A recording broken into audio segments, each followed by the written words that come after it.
제 인생은 제대로 흘러간 적이 없던 것 같아요. 인생을 살다 보면 한 번씩 엇박자가 날 때가 있다고 하지 않습니까? 제 인생은 자꾸만 헛발질을 하는 순간이 있는 것 같습니다.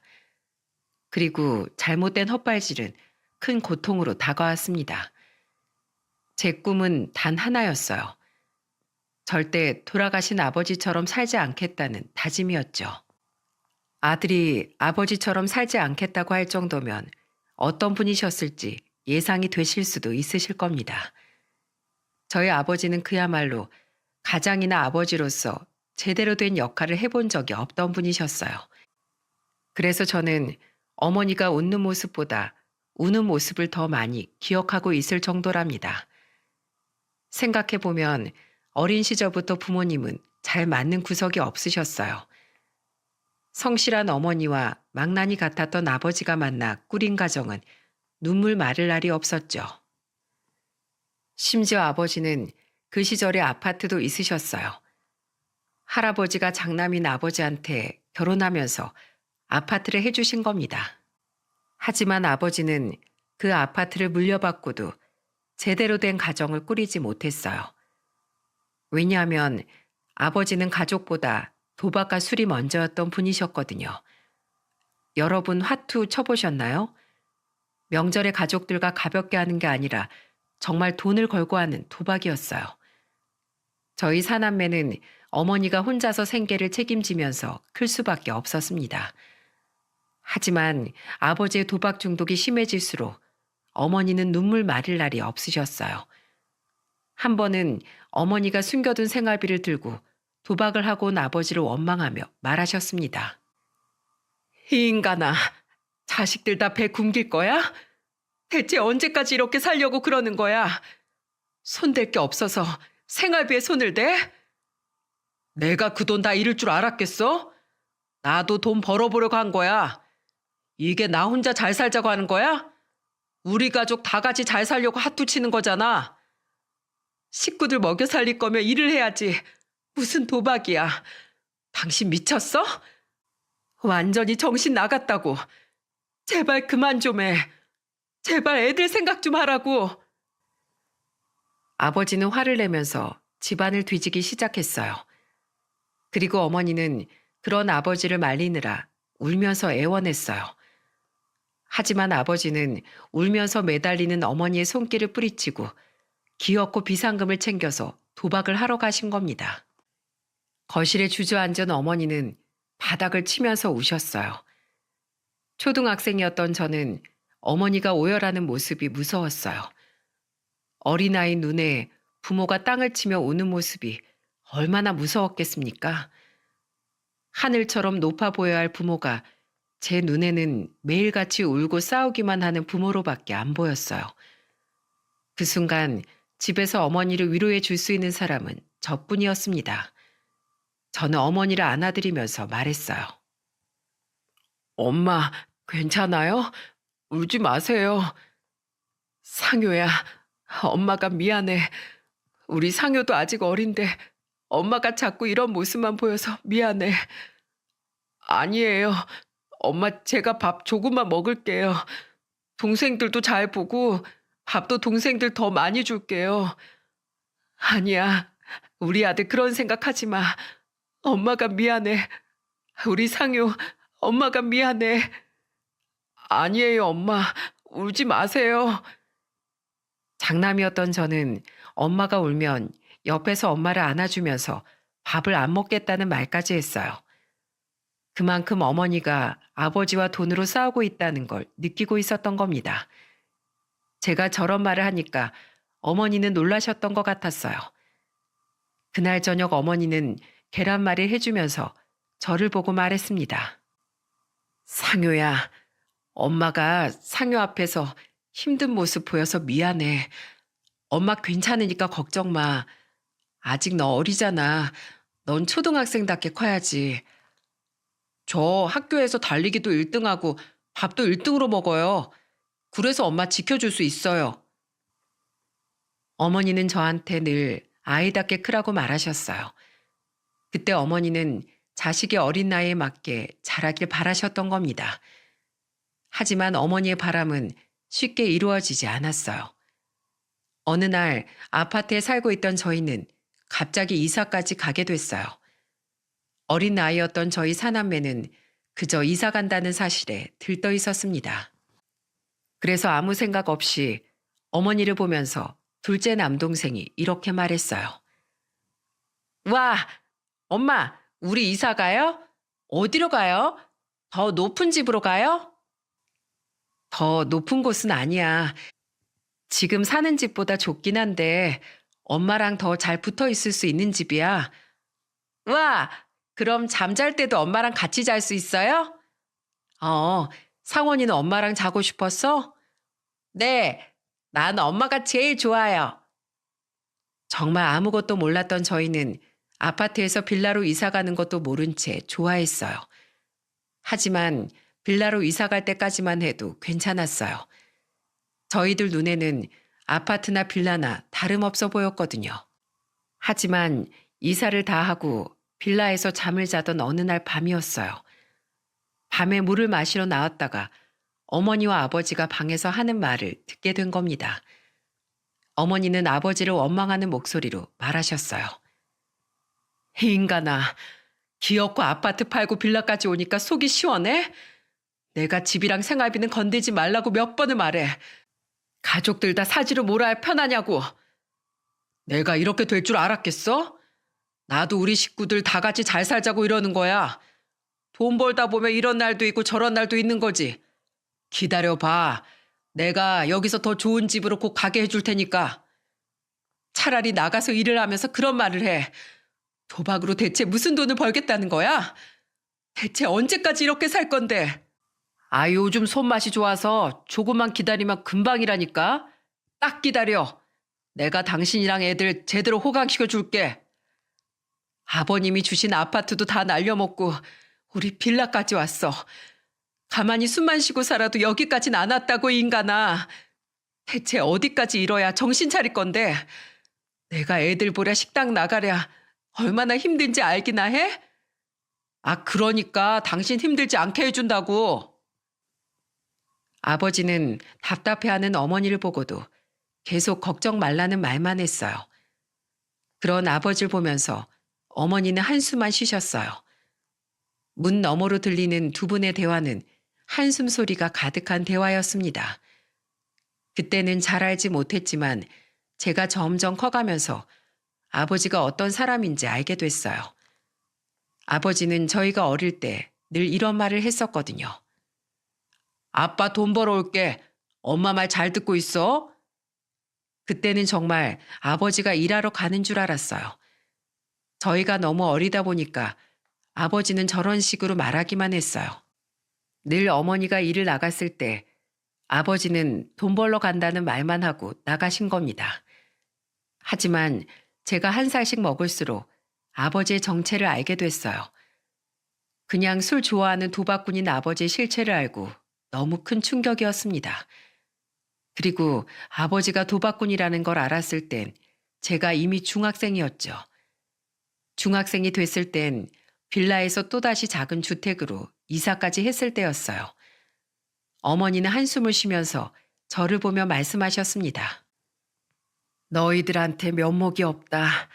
엄마가 너희한테 이렇게 사는 모습만 보여서 미안하다. 미안해야 될 사람은 따로 있는데 왜 엄마가 그런 말을 해요? 이렇게 된 거 다 아버지 때문이잖아요. 저도 이제 다 알아요. 그러니까 맨날 엄마 혼자 전전긍긍하지 마세요. 우리 이제 어떻게 살아야 하니? 네 아버지 정신 못 차리고 사는데 정말 속 터져서 죽겠다. 어머니는 아버지의 도박에 하루하루 근심이 늘어갔어요. 사남매가 커갈수록 집이 점점 안 좋아졌습니다. 아파트에서 빌라, 빌라에서 허름한 주택까지 이사 오다 보니까 어머니는 불안해하셨습니다. 그런데 그날 저녁 아버지는 그런 어머니 속도 모르고 술에 잔뜩 취해서 들어오셨어요. 그런 아버지를 보면서 어머니는 답답한 듯 소리치셨습니다. 이 인간아, 누구 때문에 여기까지 왔는데 술까지 마시고 들어와? 당신 미쳤어? 아, 속상해서 술 좀 마시는데 그것도 못해? 당신이 왜 속상해? 당신이 도박으로 혼자 다 날려먹고 뭐가 속상하고 억울한 건데?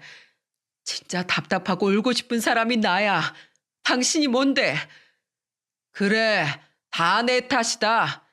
자식들도 죄다 당신만 챙기고 아버지가 집에 오든 마든 신경 하나 안 쓰고 나 이 집에서 투명인간이잖아.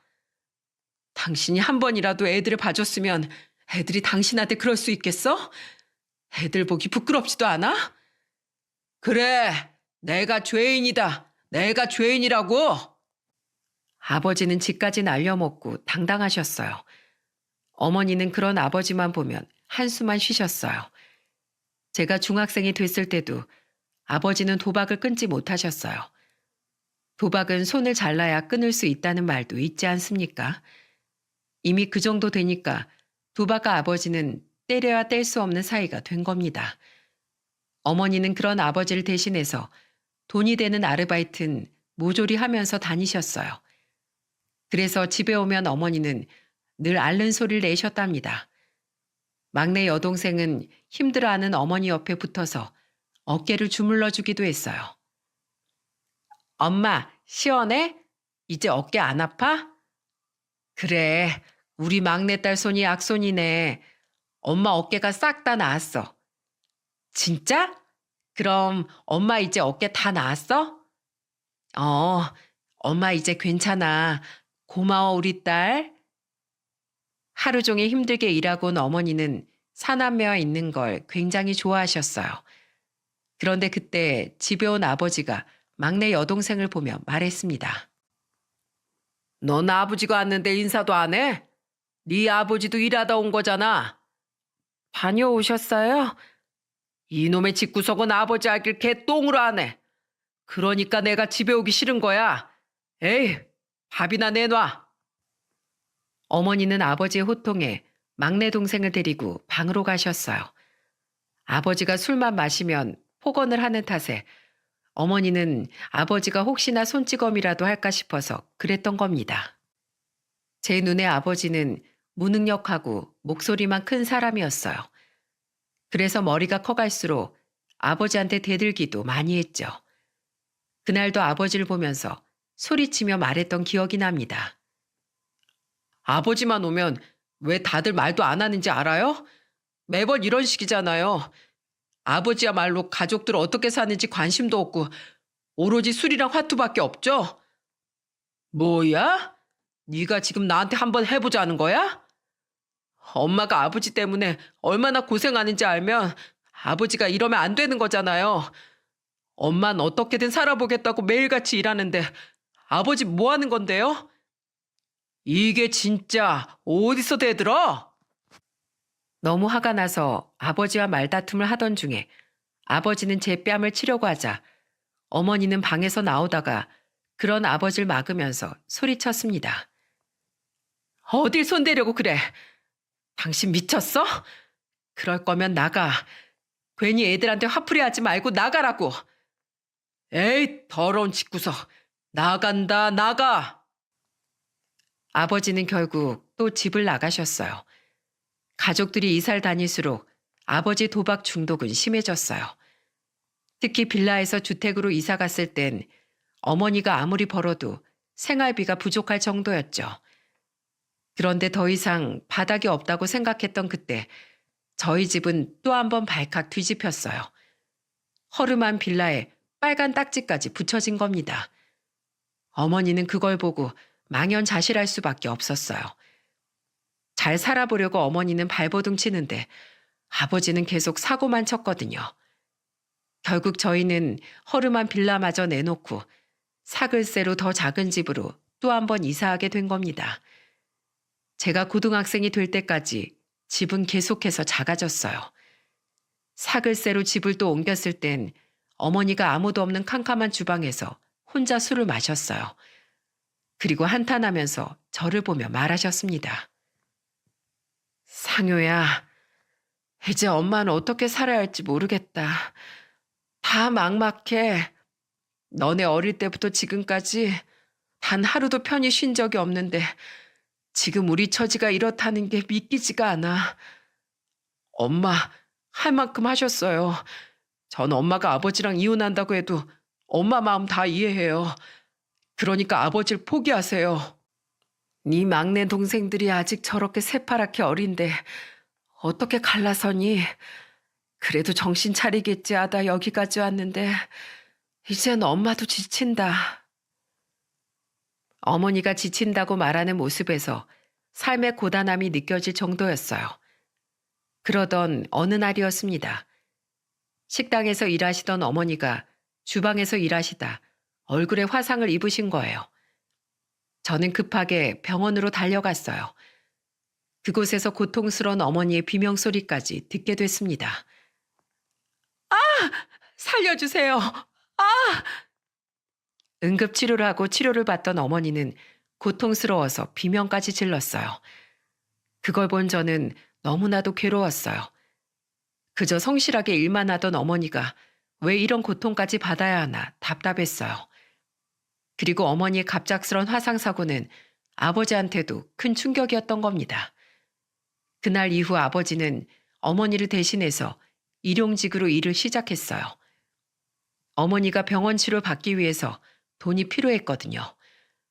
그래서 정말 어머니가 퇴원하는 날까지 일만 하던 아버지를 보면서 아버지가 드디어 정신을 차렸구나 생각했어요. 그리고 어머니가 퇴원하던 날 아버지는 무릎을 꿇고 말씀하셨습니다. 여보, 내가 미안해. 내가 정말 죽을 죄를 지었어. 나 이제 정말 정신 차리고 살게. 그래, 인간아. 제발 잘 좀 살자, 제발. 사남매 키워야지. 번듯하게 잘 키워놔야지. 어머니는 정신을 차리겠다는 아버지를 안아주며 우셨어요. 그래도 아버지가 이제라도 정신 차린 게 다행이라고 믿었습니다. 하지만 도박은 정말 쉽게 끊을 수 없는 거더라고요. 학교가 끝나고 집에 와보니까 어머니가 아버지와 다투고 있는 겁니다. 당신이 인간이야? 애들 보기 부끄럽지도 않아? 안 한다면서. 이제 정말 화투치러 안 간다면서. 미안해. 내가 진짜 안 가려고 했는데 오늘 정말 판이 좋다고 해서 갔어. 정말 오늘만 하고 안 가려고 했다니까. 오늘만 가려고 안 가려고 했다는 말을 지금 나더러 믿으라는 거야? 당신이 화투판에서 날린 돈이 우리 식구 생활비라고. 나도 이 손모가지 자를 수 있다면 자르고 싶을 정도야. 나도 사람처럼 살고 싶다고. 근데 그렇게 안 되는 걸 어떡해. 당신한테 좋은 남편이고 싶고 애들한테 좋은 아버지고 싶단 말이야. 아이고, 내 팔자야. 내가 정말 못 살아. 그냥 죽어, 이 인간아. 손을 자르든 나가 죽던지 제발 눈앞에서 사라지라고. 내 꼴을 보고도 화투를 쳐? 나 정말 이젠 내가 쓰러질 것 같아. 제발 당신 정신 좀 차려. 결국 아버지는 끊을 줄 알았던 도박에 또 손을 대고 만 겁니다. 어머니가 얼굴에 화상 상처가 생긴 후로는 다시는 안 하는 줄 알았던 도박을 아버지가 몰래 하고 있던 거예요. 결국 아버지는 남은 재산까지 다 털어먹고 차 한 대 꼴랑 남은 상태였어요. 오죽하면 어머니가 나가서 죽으라는 말까지 하셨겠습니까? 그날 이후 한동안 아버지는 엄청 조용히 지내셨어요. 그러던 어느 날 아버지가 갑자기 통닭을 사오신 거예요. 한 번도 그런 적이 없던 아버지 모습에 저는 이제야 아버지답게 보였죠. 그날 아버지는 통닭을 3마리나 사오셨고 잘 먹고 있는 저희를 보면서 말하셨어요. 녀석들 아주 잘 먹네. 이렇게 통닭 좋아하는 줄 알았으면 아빠가 진작에 좀 자주 사다 줄 걸 그랬네. 처음 보는 아버지 모습에 저는 너무 당황스러웠어요. 그런데 아버지가 그때 어머니한테 흰 봉투를 건네면서 말했습니다. 여보, 나 때문에 많이 고생하지? 자, 이거 받아. 뭐야? 당신 설마 또 핫도 치러 간 거야? 아니야. 이거 정말 도박이랑 관련 없는 돈이야. 진짜야. 그럼 당신이 이런 돈이 어디서 난 거야? 사실 나 차 팔았어. 이젠 타고 다닐 필요 없을 것 같아서. 이 인간아, 언제 사람 될래? 차를 또 왜 팔아? 일구할 생각을 해야지. 이제 우리 남은 것도 하나 없이 어떡할 거야? 아휴, 못 산다, 못 살아. 아이고, 내가 저런 놈을 만나서 내 인생이 이게 뭐야? 여보, 미안해. 내가 정말 못난 남편이야. 내가 없어져야 당신이 편할 거야. 내가 정말 당신한테 너무 미안해. 그래, 나가 뒤져. 그냥 나가서 쥐도새도 모르게 뒤지라고. 새끼들 4명이 당신만 보고 있는데 일할 생각은 안 하고 차 팔아서 돈 만들어 오면 어떡하자는 거야. 나 이제 미역 공장 나간 지 겨우 2달이야. 내가 얼마나 힘든지 알아? 당신 내가 얼마나 이를 악물고 버티는지 알기나 하냐고. 미안해 여보. 그리고 얘들아, 아빠가 너희한테 참 미안하다. 아버지는 가족들을 보면서 고개를 숙이고 울기 시작했습니다. 통닭을 먹고 있던 사남매는 어리둥절해했어요. 그렇게 아버지는 미안하다는 말만 반복하면서 한참 동안 우셨어요. 그러더니 자리에서 일어나 어머니를 보면서 말하셨습니다. 여보, 나 나가서 술 한잔 마시고 올게. 그래, 나가. 내 눈에 띄지 말고 그냥 나가. 차라리 안 보는 게 편해. 어머니는 아버지가 나가거나 말거나 신경도 안 쓰셨어요. 그런데 그건 아버지의 마지막 고해 성사였어요. 아버지는 그날 이후로 돌아오지 않으셨습니다. 아버지는 삶을 마감하기 위해서 마지막으로 어머니께 200만 원을 주셨던 거예요. 그때 아버지는 정말 죽어야 도박을 끊을 수 있다고 생각하신 겁니다. 아버지가 싸늘한 죽음으로 발견됐을 때 어머니는 오열하면서 우셨어요. 넌 살아서도 날 괴롭히더니 죽을 때까지 이렇게 날 괴롭혀? 이렇게 죽으면 나보고 어떻게 살라는 거야? 차라리 그때 잘 살아보고 싶다고 나한테 부탁이라도 하지 그랬어. 살려달라고 했어야지.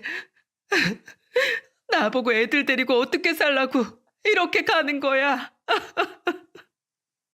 어머니는 마지막에 아버지가 200만 원을 주고 간 게 마음에 걸린 겁니다. 게다가 마지막 순간에 모진 말까지 내뱉은 게 어머니는 너무 미안하다며 자책까지 하셨어요. 심지어 어머니는 아버지 빈소에서 가슴을 내리치면서 오열하면서 이런 말까지 하셨습니다. 여보, 내가 미안해. 내가 잘못했어. 그러니까 제발 돌아와. 애들 크는 거 같이 봐야지. 정말 아버지는 끝까지 어머니 마음에 한 덩이 짐까지 얹어주고 가셨어요. 이런 부모님을 보고 자라서 그런지 저는 절대 아버님처럼 안 살겠다고 다짐했어요. 무능력한 아버지가 되느니 차라리 노총각이 되겠다고 다짐할 정도였습니다. 집안 형편상 저는 고등학교를 졸업하고 대학 진학까지 포기했어요. 그리고 직업군인으로 12년 동안이나 살았습니다. 하지만 저도 나이가 들다 보니까 번듯하게 살면서 정말 내 가정을 꾸리고 싶은 욕심이 생겼어요. 술, 담배도 안 하고 그저 성실함을 무기로 살고 있던 저는 정말 좋은 가장이 되어줄 거라고 다짐했습니다. 돈을 더 많이 벌기 위해 경호원으로 일하다가 한 회사의 보안팀장으로 입사를 하게 됐어요. 그래도 회사 보안팀장이 되니까 월급도 잘 들어오고 안정감이 들었습니다. 직업을 바꿔가면서 안정을 찾을 쯤에 저는 아내를 소개로 만나게 됐어요. 아내는 콜센터 직원으로 일하던 사람이었는데 야무진 성격에 똑 부러졌습니다. 대화가 잘 통해서 자주 만나다 보니 어느새 연인으로 발전되어 있었죠. 그렇게 연애하는 동안 싸움 한 번 없이 1년 반이나 만날 수 있었어요. 그때 저는 아내와 정말 운명이라고 생각할 만큼 잘 맞는 부분이 많았습니다. 아내는 저와 같은 가정 형편이었거든요. 그래서 결혼에 대해 이야기할 때 아내는 진지한 목소리로 말했어요. 난 맞벌이 해도 되니까 꼭 내 자식한텐 아낌없이 다 해줄 거야. 난 외동딸이긴 했는데 엄마가 너무 나만 보고 살아서 너무 답답했어. 그래서 내 딸은 하고 싶은 거 다 해주면서 자유롭게 살게 해주고 싶어. 나도 아이가 생기면 애들 앞에선 싸우지 않고 꼭 좋은 것만 주면서 키울 거야. 오빠, 우리 정말 잘 살자. 나도 오빠한테 잘할게. 그때 아내와 미래를 약속하면서 정말 행복했어요. 그리고 처음 예비 처가에 인사 갔을 때 아내가 왜 예비 장모를 답답하게 생각했는지 알 수 있었습니다. 같이 밥을 먹으면서도 예비 장모는 아내를 보면서 걱정하는 목소리로 말했어요. 너 영양제는 챙겨 먹고 있는 거지? 엄마가 먹으라고 준 건 다 먹어야 돼. 알겠어. 걱정하지 마. 내가 알아서 잘할게. 네가 뭘 알아서 해. 맨날 이 엄마가 다 해줘서 하는 것도 없으면서. 엄마가 알아서 해주는 게 문제라니까. 걱정 마. 나도 이제 내 가정 꾸리고 잘 살 거야. 우리 오빠 봐. 엄청 듬직하지? 예비 장모는 해맑은 아내를 보면서 한숨을 푹 쉬셨어요. 그러면서 저를 보더니 걱정스러운 목소리로 말씀하셨습니다. 우리 사라가 좀 철이 없는데 잘 부탁할게요. 아닙니다. 사라가 어머님 눈엔 그렇게 보여도 오히려 저를 더 챙겨주고 있어요. 그래서 저도 많이 의지하고 있어요. 그렇다면 다행이네요. 우리 사라가 그렇게 누굴 먼저 챙기고 아껴주는 모습은 처음 보는데 둘이 잘 살아봐요. 네, 걱정 마십시오. 그때 예비 장모의 걱정 가득한 모습이 저는 그저 딸을 시집 보내는 엄마의 걱정인 줄로만 알았어요.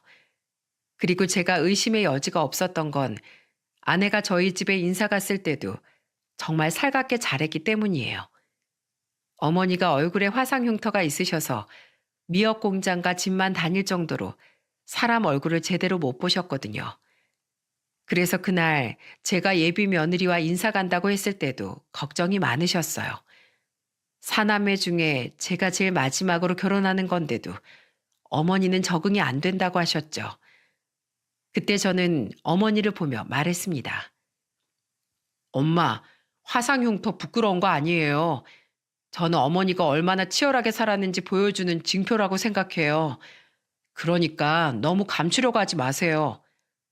상효야, 엄마가 못나서 미안하다.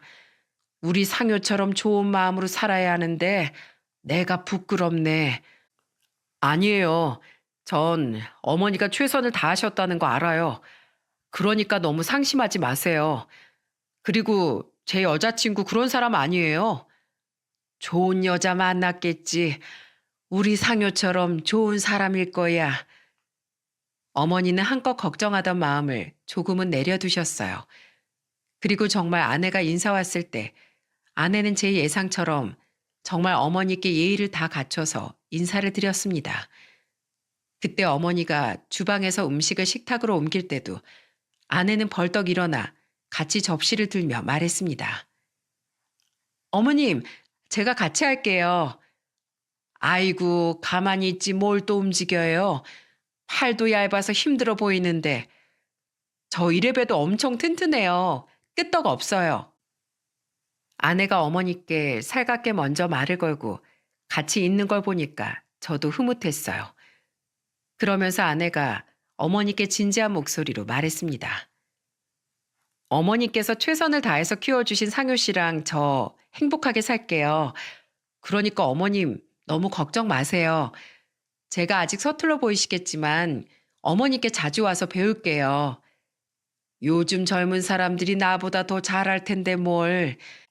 난 그저 둘이 잘 사는 모습만 보면 되니까 신경 쓰지 마요. 저 이제 이 집 며느리면 여기 딸이나 마찬가지잖아요. 그러니까 딸처럼 다 알려주시면 제가 다 해볼게요. 어머니는 애교스럽게 말하는 아내가 귀여워 보이셨는지 크게 웃으셨어요. 그때 아내와 같이 웃는 어머니를 보면서 평생 이렇게 웃을 일만 생기길 바랬습니다. 그리고 저는 아내와 결혼해서 행복한 가정을 꾸렸어요. 같이 가정을 꾸리고 저는 이제 행복한 일만 가득할 거라고 생각했어요. 그런데 결혼 후 아내는 조금씩 달라진 모습을 보였습니다. 제가 퇴근하고 집에 오면 아내는 가끔씩 야근한다면서 늦게 들어오곤 했어요. 그래서 저는 한 번은 너무 궁금해서 야근으로 늦는다고 말하는 아내한테 물었습니다. 오늘도 야근이라고? 근데 당신 콜센터에서 일하는데 대체 무슨 일로 야근하는 거야? 뭐? 콜센터도 할 일 많아. 당신 지금 나 콜센터 다닌다고 무시하는 거야? 아, 무시하는 게 아니라 궁금해서 물어보는 거잖아. 당신이 뭐 말하면 알아? 내가 하는 일 당신이 다 아냐고. 전화만 받아준다고 일 끝나는 거 아니거든? 나 일해야 되니까 끊을게. 진짜 당신한테 실망했어. 제가 못 물어볼 걸 물어본 겁니까? 저는 아내가 이렇게까지 화내는 이유가 뭘까 의아했어요. 그래도 그때는 아내가 듣기에 기분 나쁠 수도 있겠다 싶었죠. 그래서 그날 저녁 아내가 집에 왔을 때 저는 아내한테 먼저 말을 걸면서 말했습니다. 여보, 아까는 내가 미안해. 난 잘 모르니까 물어본 거야. 사과하면 끝이야? 어쩜 그렇게 말이 가벼워? 요새 계속 야근이라고 하니까 난 궁금해서 그런 거야. 앞으로는 말 좀 조심해. 부부 사이에 말 한마디가 진짜 중요한 거야. 아내가 유독 예민해졌다 싶었어요. 그래도 좋은 게 좋은 거다 싶은 마음으로 사과했었죠. 그리고 며칠 뒤 아내는 깜짝 놀랄 사실을 털어놨습니다. 여보, 나 임신이래. 정말? 이게 진짜야? 어, 요새 자꾸 속도 안 좋고 피곤하길래 병원 가보니까 임신이래. 우리 이제 엄마 아빠 되는 거야. 너무 고마워. 이제 나 좋은 아빠 될 수 있게 더 노력할게. 우리 진짜 잘 살아보자. 결혼 당시와 달리 아이가 생겼을 때 저는 더 벅찬 감정이 들었어요. 이제 정말 엄마 아빠가 됐다는 생각에 책임감까지 생겼습니다. 그리고 아내는 임신 초기에 몸도 약한 편이라 다니던 콜센터를 그만뒀어요.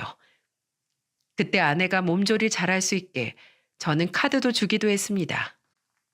그렇게 집에서 몸조리하던 아내는 건강한 아들을 출산했어요. 처음으로 아들을 품에 안아보던 순간을 잊을 수가 없습니다. 저는 아들을 품에 안고 울먹이면서 말했어요.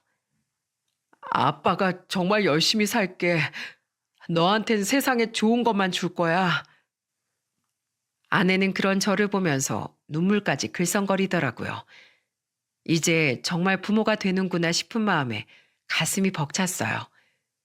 그 후 아내는 전업주부로 아이를 키우는데 전념했어요.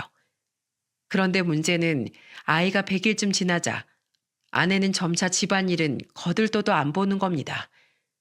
어린 아기한테는 위생이 정말 중요한 거 아시죠? 그런데 제가 퇴근해서 와보니까 아기 젖병도 산더미처럼 쌓여 있었어요. 그래서 저는 아내를 보고 물었습니다. 아기 젖병이 왜 이렇게 쌓여져 있어? 당신 오늘 설거지 안 했어? 이거 언제 다 소독하려고 그래? 아, 그냥 나가서 좀 사와. 그거 씻을 힘도 없어. 젖병이 지금 얼마나 많은데 또 사. 애기 잘 때 좀 씻어두면 쓸 수 있을 거 아니야. 당신이 애 키워봤어? 하루 종일 말도 안 통하는 애랑 있어 봤냐고. 나도 미칠 것 같으니까 제발 가만히 좀 둬. 산후 우울증인지 알 수 없게 아내는 너무나 예민해져 갔어요. 그래서 그런 아내조차 이해해 보려고 노력했습니다. 저희 아들이 돌쯤 지났을 무렵 어머니가 반찬을 해다 주신 적이 있었어요. 아내가 무기력해져서 아무것도 안 한다는 걸 알고 직접 해오신 거예요. 저는 집까지 반찬을 가져다 주신 어머니를 보며 말했습니다. 이걸 다 만드신 거예요? 아유, 저 불렀으면 제가 모시러 갔을 텐데 그냥 오시면 어떡해요. 다음에 집에 오실 때 꼭 저 부르세요. 됐어. 너도 일한다고 바쁠 텐데 걱정 말어. 아니에요. 어머니 몸 생각도 하셔야죠. 언제 이렇게 다 만드신 거예요? 우리 며느리가 힘들어한다길래 그랬지. 애는 잘 크고 있지? 어머니는 아내가 힘들어한다는 소리에 반찬까지 챙겨다 주셨어요. 그런데 그때 아내가 아이를 재우고 나오다가 어머니가 가져오신 반찬을 보고 코를 막으면서 말하는 겁니다. 아, 어머님, 이걸 지금 먹으라고 가져오신 거예요? 저 이런 거 안 먹어요. 장아찌에 멸치에다가 이런 거 싸고 양만 많은 거잖아요. 난 네가 집에서 혼자 밥도 잘 안 챙겨 먹는다길래 챙겨온 건데 그렇게 싫을 일이니? 네, 전 이런 거 싫어요. 아내의 아나무인 같은 태도에 저는 깜짝 놀랐어요. 그래서 저는 그런 아내를 말리면서 소리쳤습니다. 당신 지금 뭐 하는 거야? 여기까지 당신 생각해서 직접 해오신 건데 그렇게밖에 말 못해? 내가 뭐 해달라고 했어? 어머님이 그냥 해오신 건데 내가 무조건 좋다고 할 이유는 없잖아. 뭐? 당신이 배달 음식만 먹는다고 하니까 어머닌 당신 집밥 해주고 싶어서 만들어 오신 거잖아. 그럼 감사하다고 해도 모자랄 판에 그걸 지금 말이라고 해? 당신 그럴 거면 카드도 내놔. 맨날 배달만 시키고 애 이유식도 제대로 준비 안 하는 거 내가 모를 줄 알아? 내가 언제? 마트 가서 사는 거 다 우리 아들 해주려고 산 거야. 금액만 봐도 당신이 이유식만 안 하는 거 딱 알겠다. 그렇게 돈 막 쓸 거면 카드 내놔. 1년째 당신 위해서 노력하고 있는데 왜 맨날 당신만 힘들다고 그러는 거야? 서로 배려하고 어느 정도 노력을 알아줘야지. 그러자 아내는 제 말에 한숨을 푹 내쉬었어요. 그러더니 눈물을 글썽이면서 말하는 겁니다. 내가 애 낳고 감정 조절이 잘 안 되는 것 같아. 미안해. 어머님 죄송해요. 제가 요즘 너무 힘들어서 그랬어요. 죄송합니다.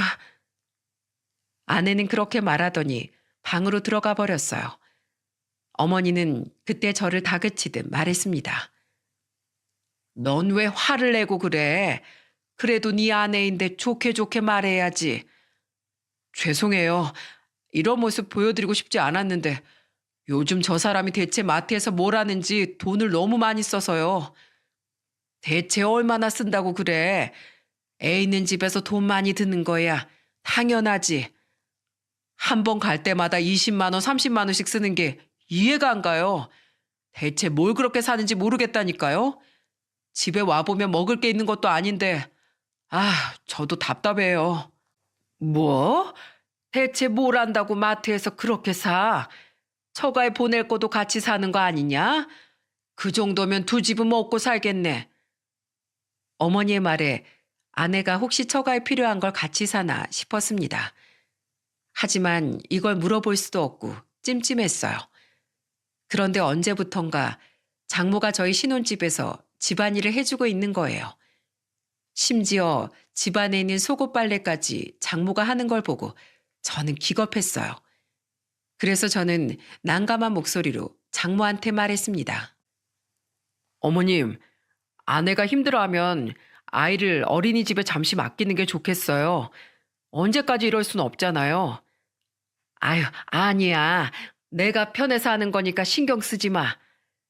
저도 자꾸 이렇게 일하러 와주시는 게 불편해서 그래요. 내가 자네한테 미안한 게 많아서 그래. 내가 참 그러면 안 되는데. 네? 뭐가요?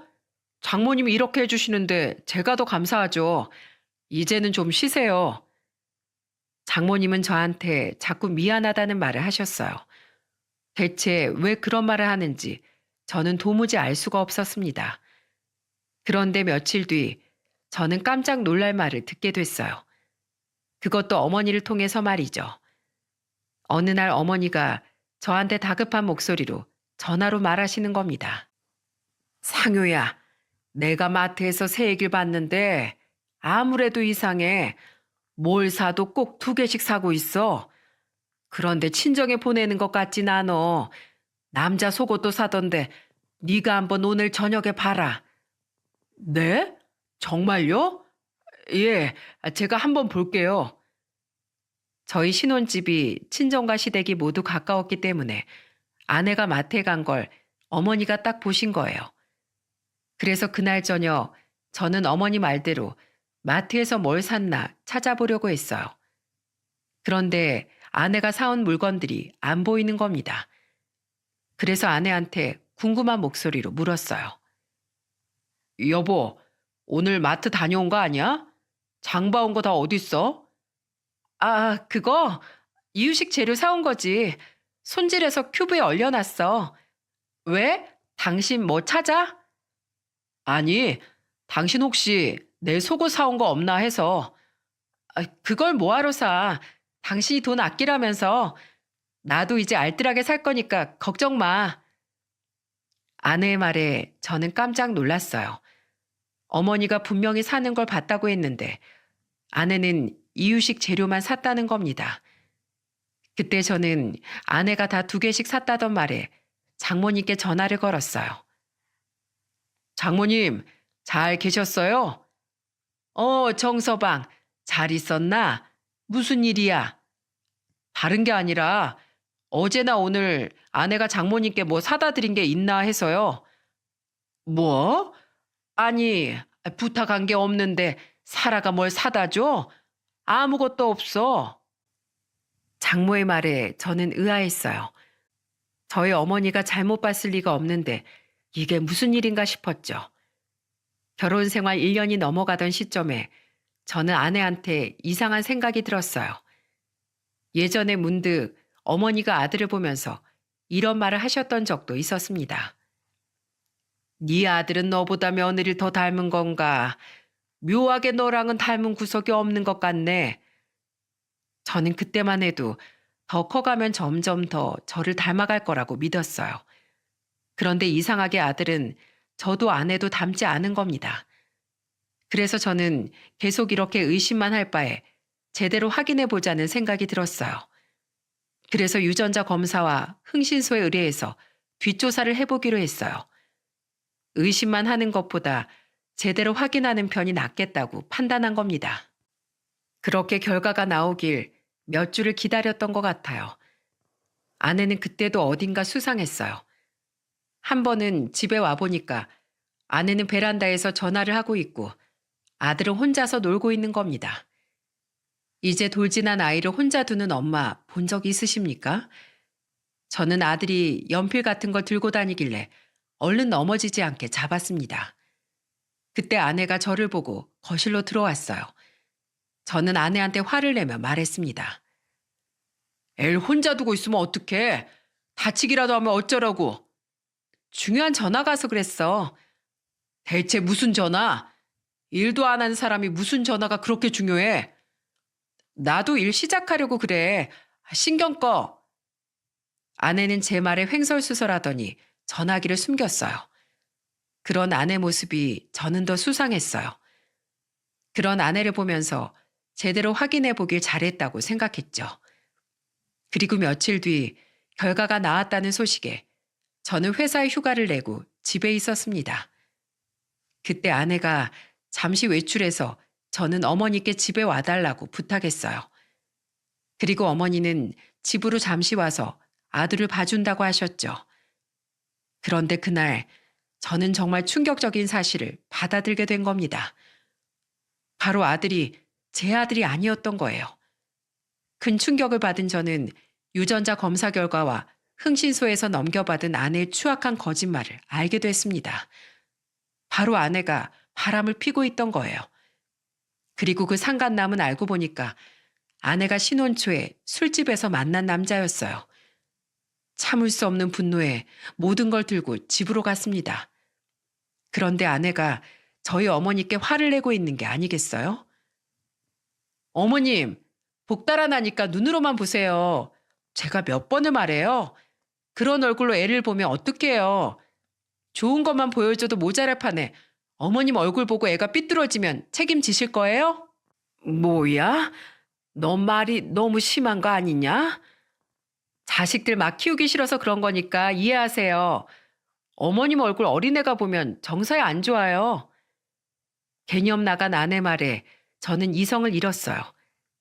문을 박차고 들어가 아내한테 소리쳤습니다. 야, 너처럼 막 사는 여자가 누구한테 그딴 소리를 하는 거야? 너 당장 내 집에서 나가. 여보, 지금 무슨 소리 하는 거야? 왜 그래 대체? 여보? 누가 네 여보야? 네 남편 술집에서 일하는 웨이터잖아. 누구 인생을 족치려고 이런 짓을 한 거야? 제 말에 어머니는 놀란 얼굴을 하셨어요. 그리고 아내는 사색이 된 얼굴로 저한테 말도 안 되는 변명을 했습니다. 여보, 그게 무슨 소리야? 누가 그런 말 했는지 모르겠는데 오해야. 나 술 입에도 못 대는 거 알잖아. 술을 입에도 못 댄다고? 이 사진을 보고도 그런 말 하나 보자. 아주 벽나발을 불고 사는데 그동안 나 속이느라 아주 많이 참으셨겠네. 그러면서 뭐 산후우울증? 너 절대 용서 못해. 저는 흥신소에서 받은 사진과 유전자 검사 결과지를 아내한테 던졌습니다. 그러자 모든 게 발각됐다는 걸 안 아내는 울면서 애원했어요. 나 정말 술집 남자 아들로 애 키우고 싶지 않았어. 당신은 좋은 아빠 돼줄 거라고 했잖아. 그래서 그런 거야. 내가 그래도 엄마인데 술집 남자의 자식으로 어떻게 키워. 당신이 그냥 입양했다고 생각하고 우리 같이 잘 키워보자. 어? 제발. 그러자 어머니는 자리에서 벌떡 일어나더니 아내 뺨을 치면서 소리쳤습니다. 이게 내 아들한테 뭐 하는 짓이야. 너야말로 네 새끼 복 네가 다 걷어찬 거야. 알아? 어디서 술집 잡놈이랑 붙어 먹는 게 굴러왔어? 야, 내 새끼한테 들러붙지 말고 나가. 내가 아주 사기라면 이골이 나는 사람이야. 너 같은 거 싹을 잘라야 돼. 저는 어머니 행동에 깜짝 놀랐어요. 그리고 정말 어머니는 아내와 아이를 쫓아버렸습니다. 살고 있는 집의 전세 자금이 제 돈이었기 때문에 아내는 나갈 수밖에 없던 거예요. 저는 어머니께 죄송하다는 말을 했어요.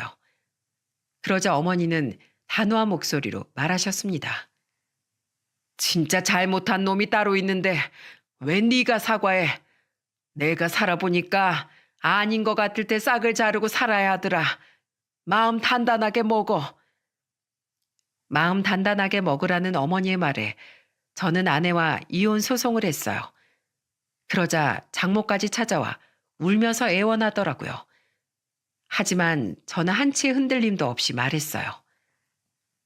자식 잘못한 거 덮어주는 것도 죄예요. 무조건 아껴준다고 자식 위하는 거 아닙니다. 그러니까 자식 교육 제대로 시키고 평생 옆에 끼고 사세요. 정서방, 내 죄야. 그러니까 날 원망하고 내 딸은 한번 봐줄 수 없겠나? 이미 끝났어요. 다 자식 잘못 키운 죄라고 생각하고 사세요. 그렇게 저는 단호한 마음으로 이혼을 했어요. 그 과정에서 각종 위자료 소송과 정신적 피해 보상, 그리고 상간남까지 모조리 다 법의 심판대에 올렸습니다. 뭐든지 일한 만큼 돈 벌고 죄 지은 만큼 벌을 받아야 마땅하지 않겠습니까? 그런데 웃긴 건 전 아내는 일자리도 없고 돈도 없어서 모든 돈도 다 장모가 감당해야 했어요. 딸도 모자라서 애까지 있으니까 장모가 제대로 쉴 틈이 없을 정도였습니다. 하지만 저는 끝까지 위자료를 받아낼 거예요. 이혼 후 저한테 매달리는 전 아내를 보면서 인간이 정말 어디까지 뻔뻔할 수 있나 싶더라니까요. 그 후 저는 어머니를 모시고 살고 있습니다. 이제는 제 인생의 가장 소중한 어머니를 위해 살려고 합니다. 어떻게 보면 저를 구해준 사람은 어머니나 다름없다고 생각해요. 그리고 정말 제가 행복할 수 있는 길은 어머니의 행복이라는 걸 다시 느꼈습니다. 물론 제가 잘 살면 어머니가 더 좋아하시겠죠. 하지만 저는 결혼을 급하게 생각하지 않고 오히려 좀 멀리 두려고 해요. 한번 겪어보니까 좋은 가정은 제가 건강하고 가치관이 바로 잡혔을 때 이루어진다고 생각해요. 또 아이한테도 떳떳한 부모가 되려면 지금의 상처를 극복해야 된다고 판단했어요.